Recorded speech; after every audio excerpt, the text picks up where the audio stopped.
Now, my priorities have changed over the last 5 years and will continue to change. So I need to move those resources around according to need. If there's underreporting of incidents, intelligence, crimes, I don't get the full picture. Every morning I look at the picture across the whole of the division and I see where the serious offences are, the hotspots, where we've got crime trends. I also take into account not just statistics, intelligence and information, because I get a report and it's called a pace-setting meeting. All the functions within the division have to report to me at 9 o'clock in the morning around what intelligence has come in the last 12, 24 hours, what crimes have come in, who's been arrested, who's outstanding. And we do that twice a day to understand the picture. If there's underreporting of any kind, I haven't got the full picture to demand or to service that demand in direct resource. Kind of BCSO's back then, a good idea. Okay, now we're getting into some of the issues around finance, and that's the rules that you'd like to bring you in. Coming back easily, at a time when we've got challenges, it is a tough thing to do. Again, if broadly we accept the data is broadly right, crime has been coming down for years, and that's great. It's worked due to a whole lot of things. Communities are safer, our kids are better behaved, whole loads of things now are better behaved.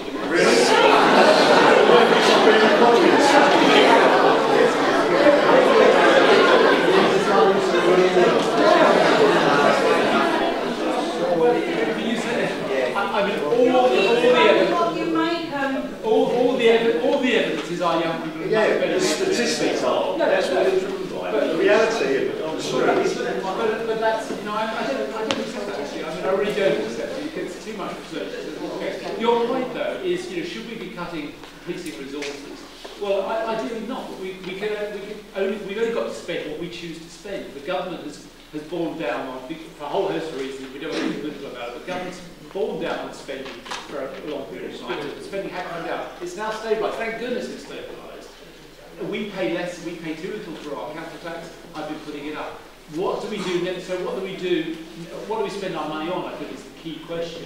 And I think, every day in Essex, the rate of a child is reported. Every day in Essex police are called to 95 instances of domestic abuse. Every day. Every day in Essex there are about 18 burglaries and there are about 95 emergency calls to domestic abuse.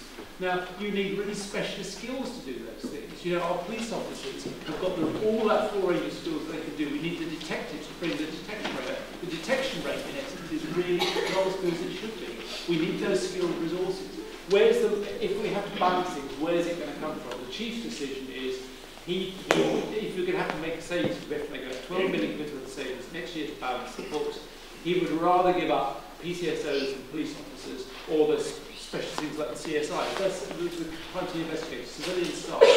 So it's a tough decision about which bit of the police service gets cut. It's the chief's decision, not mine. The savings really have to come from his judgment, have to come from the PCSO. Is it going to have an impact? Is it going to make Lee's job more tough over the next year? I think it probably will make it more tough. But at the same time, the priority areas, the teams to investigate what we call public protection, domestic abuse, the child sexual abuse, the exploitation of our children, the serious sexual violence, because that is being reported. Somebody said, are people now reporting crime? Thank goodness people are now reporting those offences, and I'm sure, pre-Jimmy Savile days, people were not talking and not reporting about that stuff.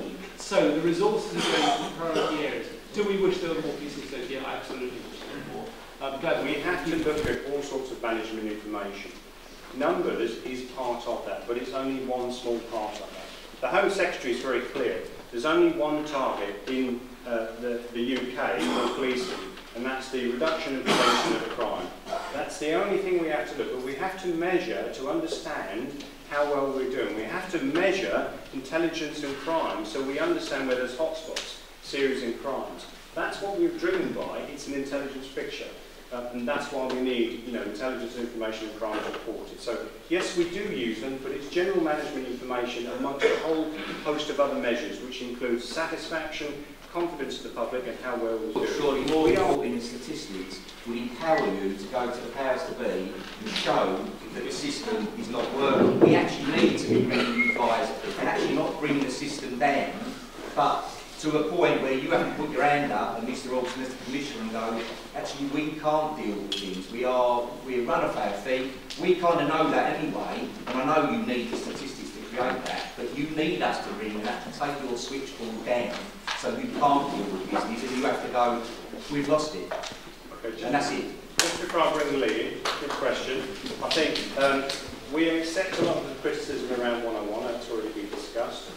We've got a contact management programme, which is our interface and contact with the public.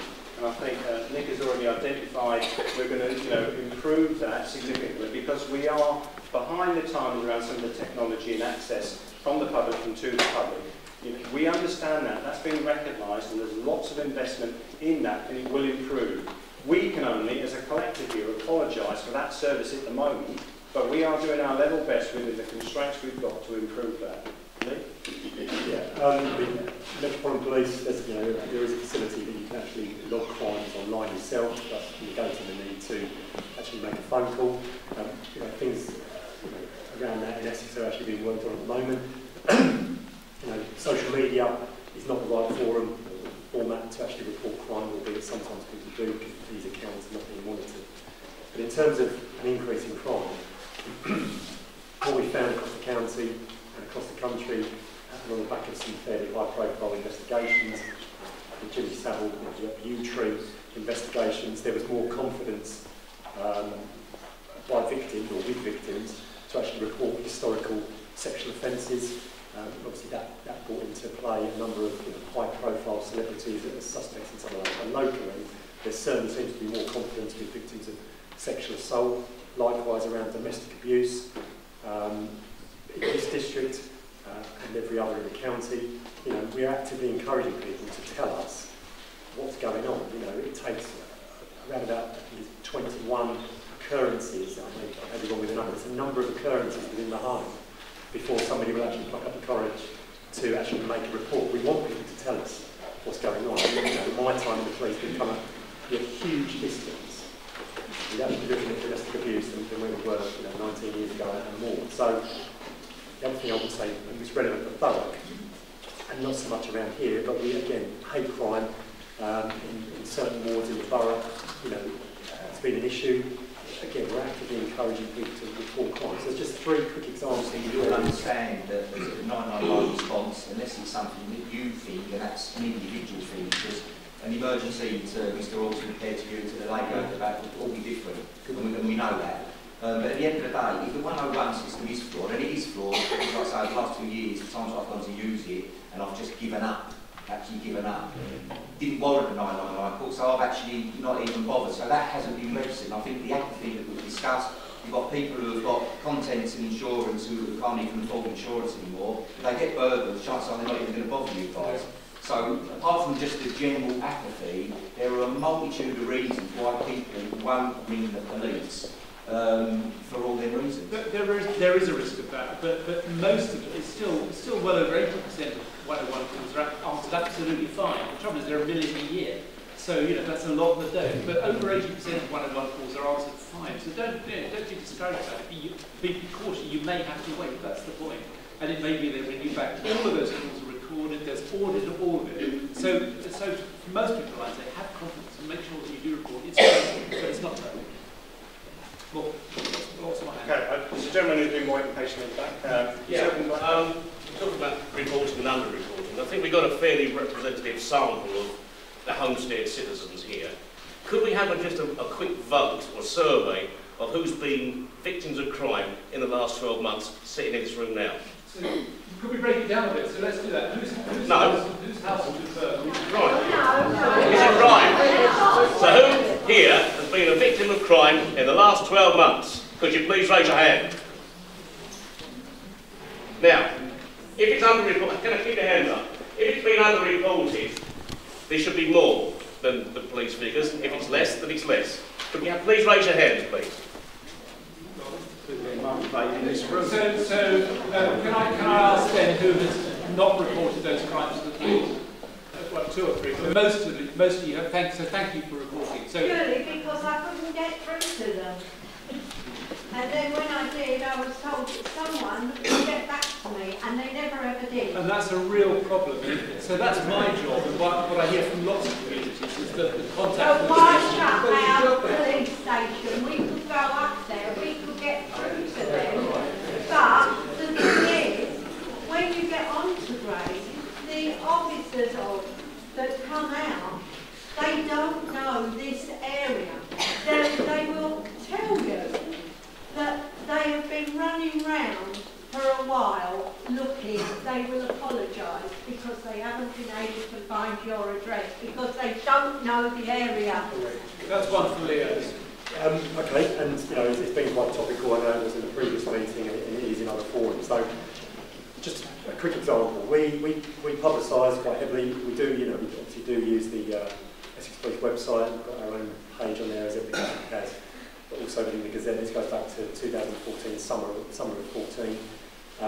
Responding to local concerns, we brought our mobile police station over 3 days a week, different days of the week, different times of the day, for give or take around about 6.5, 7 hours a day, in 4 different locations in all the different wards, and I'm talking about public areas.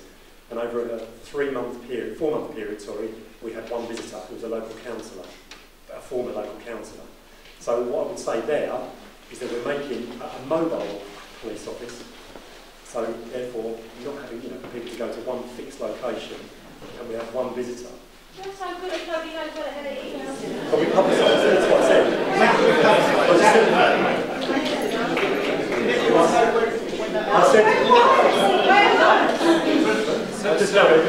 So can I broaden that a little bit? So right across the county, for last year, for 2 months, in January and in July, they counted every single person going to every civil police office across the county, and very, very few people went to police stations, even where they're... Because they're not local? No, the local police stations are... They're not local. Where's the local police station? In different Can't places. just walk to it, hang on. You've got to be a bus. It'll take you an hour. Which is why being able to get online or get on the phone is the way to do it. The idea that people are going to go and get on a bus and go to the police station. I went up there to report that 2 boys got into my back garden and tried to get into a shed. I went up there to report it. I said, I can give you a picture of them because I've got CCTV. He said, sorry, I want a description. I want to know their names, I want to know their age, where they live, hopefully, and what school they go to. So what is the point of reporting stuff? Because they wouldn't do nothing, because I never had done that info. And they wouldn't take a picture from the CCTV to put round the schools. Okay. Clearly we're talking about something that was 4.5 years ago, so at least, so... And sorry, I don't report stuff now. Right. Now all I can say is that was then. This is now. I can only apologise. Oh, times I hear that. I'm sorry. No, but it's reality though, isn't it? I can't turn the clock back to 4.5 years at least and say this is better. I will say this. I obviously don't know what member of staff that was. I'm sorry that happened. Because to me, why wouldn't we take the CCTV? Because clearly that's better than a picture paints 1,000 words. To coin the phrase. So all I can say is I'm sorry that happened. What I would say, and it was covered earlier on, CCTV is a vital piece of information. Why would most town centres have them if it wasn't part of the prevention and reduction of crime? That's how it's happened, and it's still not been dealt with. They was going to go around and clip the CCTV image last week. I found them on the day that came through my door because I've got CCTV living out at Stride, and fine, I'll work with police and try and help the community as everybody in this school would do. I phoned them straight away when I get in from work. That's 10 days ago. They want to see my CCTV for a robbery that happened on the 4th of January. Well, my CCTV recalls for 30 days. So if you're not here by the 3rd of February, that's going to go. And I've made the phone call. She took my mobile number because, that's the easiest way to contact me. I haven't had a phone call back. So that wasn't 4.5 years ago. No, it's that's January.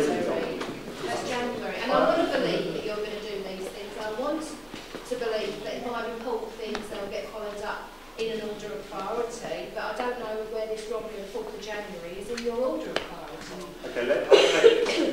gentleman who's obviously given a view, and yourself around the CCTV and our response to service requirements. I understand that frustration. Sir, I would challenge you and say you should be reporting the stuff. If we've not given you the service in the past, we apologise for that. We don't always get it right, and we accept that. In terms of that evidence, we've already talked about the value of it, and it's significant. I have an issue with my staff if we don't collect CCTV evidence, okay? It's a basic rule of investigation. It's a basic building block. I hold my team to account for what they do and the quality of what they do, and we have our difficulties, and we do have our priorities, and the lists are long. You've already heard 33,000 incidents in this area in 9 months. The volume is high, and we are stretched. However, we have a responsibility to get that evidence. We'll take your details at the end, and we must get that CCTV for the investigation. And it's unacceptable for me. So that's seems to me it's a political issue. So our political politician needs to go back and say his piece to our government that we need more resources.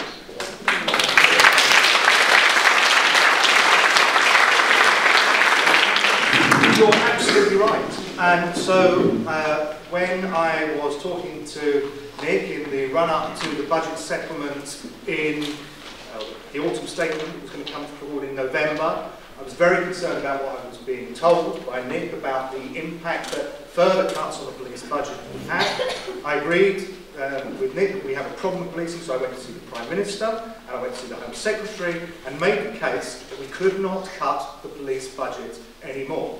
And I was very pleased that that message got through loud and clear, and the police budget was not cut further.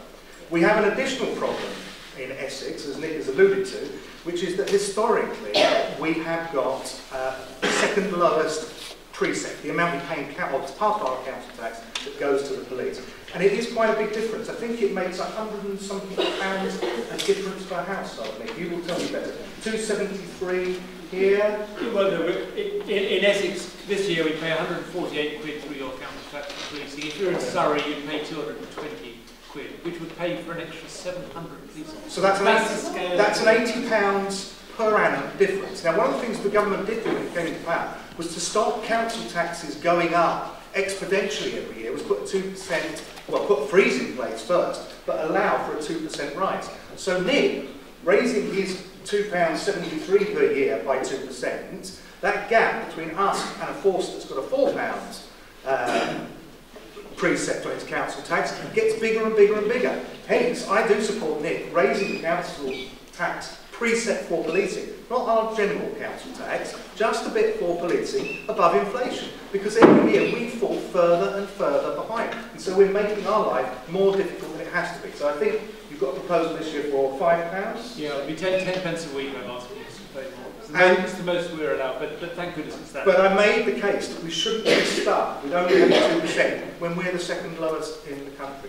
What I need the second... One of the things that we can make ourselves useful for locally is arguing for a fair share of the pie across Essex. There's no, because the challenge I've always put to Nick is I don't see the point of putting up the precept if either the money just disappears from back office function or if we end up subsidising policing in other parts of the county. So one of the things that we can do to make ourselves useful locally is to argue for a fair share of the resources. As I said, my council colleagues live in our own wards, so that's something we have a personal interest in as well. But days like today are quite useful because it does actually help show people this isn't just myself and other councillors whinging. This is the general sort of direction of the public world. But I don't think people are going to hugely begrudge. Mr. Metcalfe said, and it was quite prudent, he was talking about police officers going past in cars. I've got two questions. One's extremely quick. One is, first of all, how many SOCOs are there in Essex at present? How many senior crime officers employed in Essex? Good question. I don't know. Okay, that's fine. That's the first one. I thought you'd know. But there's an example. So people talk about back office. There are now more civilians than police officers. Well, there are an increasing number of civilians, fewer police officers. Because all the CSIs used to be police officers, they're now civilians, which makes it much more cost effective. That's great professionals. for cheaper. That's what we should be doing. Yeah, okay. But I know there are many Soccos in Essex. Just locally, we know for the Thurrock district, so that's the whole of Thurrock, there's about 6. To give you some context. Okay, and my main question was on the back of what Mr. Metcalfe said, and I know it's been touched on. Could I ask for evidence that police officers on the beat no longer work, and it's an antiquated method of policing, which has been documented because I've read a lot of stuff about it. And on the back of it, I'd like to ask for a show of hands in this hall, because we'd like to see police on the beat in this area as a visual and physical presence, as opposed to just driving around in cars. That'll be everywhere. Okay, look, just to sort of finish off that question, I think, and I think some of the comments that have been made by the panel is that Essex Police needs to modernise. We are behind the curve in terms of our modernisation and our efficiency, especially with the use of technology, and that especially includes contact management, where you're trying to get hold of us, and us obviously getting out there to be visible and deal with crimes and deal with antisocial behaviour and deal with your issues. That will not happen overnight. You've heard the journey that we're on. We'll be on a journey for the next 2 to 5 years to modernise and get that right. So it is a watch and breathe. The money will clearly assist, but it will be a challenge for us as well. And that's the